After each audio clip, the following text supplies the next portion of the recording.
पाशं श्रीपुरवन्दिनी पत्रं यत्र विहायसि प्रविपुले स्थातुं क्षणं नाक्षमं तत्रास्ते गुणरत्नरोहणगिरि यो देवदेवो महान् चित्रं नात्र करोति कस्य मनसा दृष्टा पुरे श्रीपुरे सश्रीपार्श्वजनेश्वरो विजयते दिग्वाससां शासनम् पत्र टिके न जहाँ अधर में गुण रत्नों का गिरिवरो कितना विस्मय किसे नहीं हो चलो देख लो शिरपुर को देवों के भी देव पास जिन अंतरिक्ष में शांत रहे युगों युगों तक दिगंबरों का जिन शासन जयवंत रहे। कर्म का भला चाहता है और चेतन चेतन का भला चाहता है, क्योंकि अपने अपने सब स्वार्थ की इच्छा करते हैं। कर्म अपने हित रूपी साथी कर्मों को ही बांधता है और जीव अपने हित की इच्छा रखने वाले अपने अपने हितकारी शक्तिशाली प्रभाव को, क्योंकि सब अपना अपना हित चाहते हैं। आज हमारे जो तीर्थ हैं, उन तीर्थों में बैठकर के हम तीर्थों के हित की बात, तीर्थों की रक्षा की बात करते हैं। गिरनार के संदर्भ में जो एक भाजपा के सांसद ने बयान दिया है, मुझे विश्वास नहीं होता है कि वो भाजपा के सांसद होंगे या उनकी हिंदुत्व के प्रति कोई आस्था होगी, परंतु मैं एक बात अवश्य कह सकता हूं कि इसका जवाब, माकूल जवाब तीर्थ क्षेत्र कमेटी, भारतवर्षीय दिगंबर जैन तीर्थ कमेटी को देना चाहिए। संपूर्ण जैन समाज के श्रावक वृंद इनका जवाब दे सकते हैं और इनका जवाब ये हो सकता है कि अभी होने वाले 5 राज्यों के चुनाव में दिगंबर जैन या जैन जितने भी हैं, श्वेतांबर दिगंबर, सब मिलकर के जवाब दे सकते हैं कि हम मतदान ही नहीं करेंगे। या तो यह बयान वापस होना चाहिए, इस बयान पर क्षमा होना चाहिए, क्योंकि संत के चेहरे लगा करके यदि कोई सांसद बन जाता है तो वह संत का सांसद में बैठ करके वह सबके भले की बात करता है और सबका सांसद होता है। वह जैनों का भी सांसद होगा और जितने भी लोग हैं उसे न्यायप्रिय बात करना चाहिए। अब रहा सवाल इस बात का कि जिन्होंने ये बात कही कि दिगंबर साधु अगर कोई गिरनार पर आ जाएंगे तो उनके गर्दन को धड़ से अलग कर दिया जाएगा, मैं कहता हूं कि यह वीरता का चिन्ह नहीं है, क्योंकि संत के ऊपर कोई भी वीर पुरुष आक्रमण नहीं कर सकता है।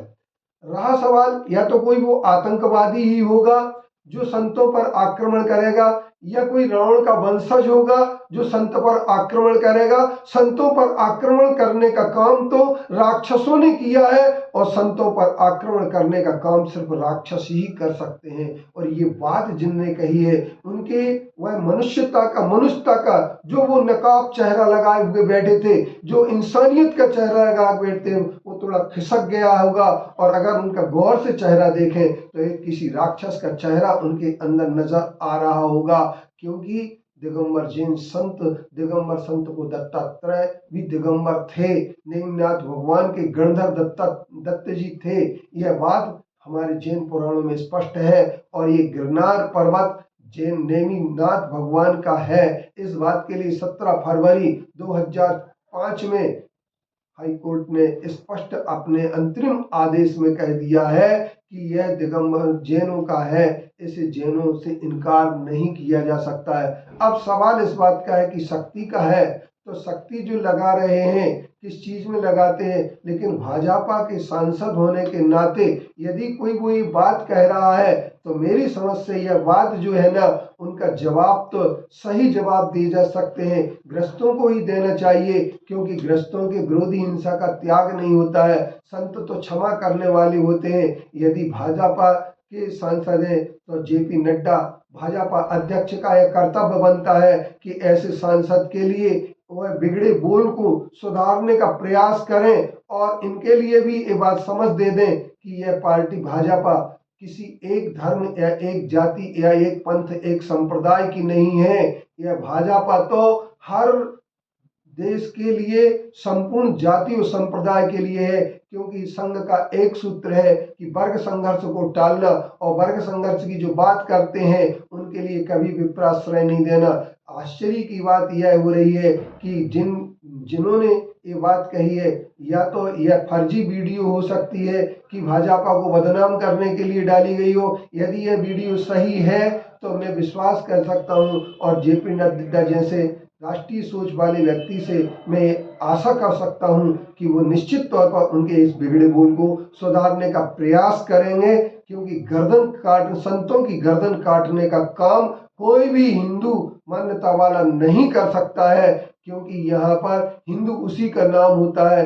हिंसा दूर रहती इति हिंदू, जो हिंसा से दूर होता है वो हिंदू है। और हमारे यहाँ तो विचारों की हिंसा को भी दूर किया जा सकता है, उसको भी स्वीकार नहीं किया गया है। भारतीय संस्कृति अहिंसा की संस्कृति है, और जैनों का भी एक इतिहास रहा है, वो भी वीरों की संतान है। जैनों में अबू सेनापति भी हुए हैं, जो दोनों हाथों से तलवार चलाते थे, और शाम को बैठ करके वे भी अपना सामयिक प्रतिक्रमण किया करते थे। और न जाने कितने जैन सम्राट हुए हैं। चंद्रगुप्त मौर्य ने भी जैन धर्म को अंगीकार किया है।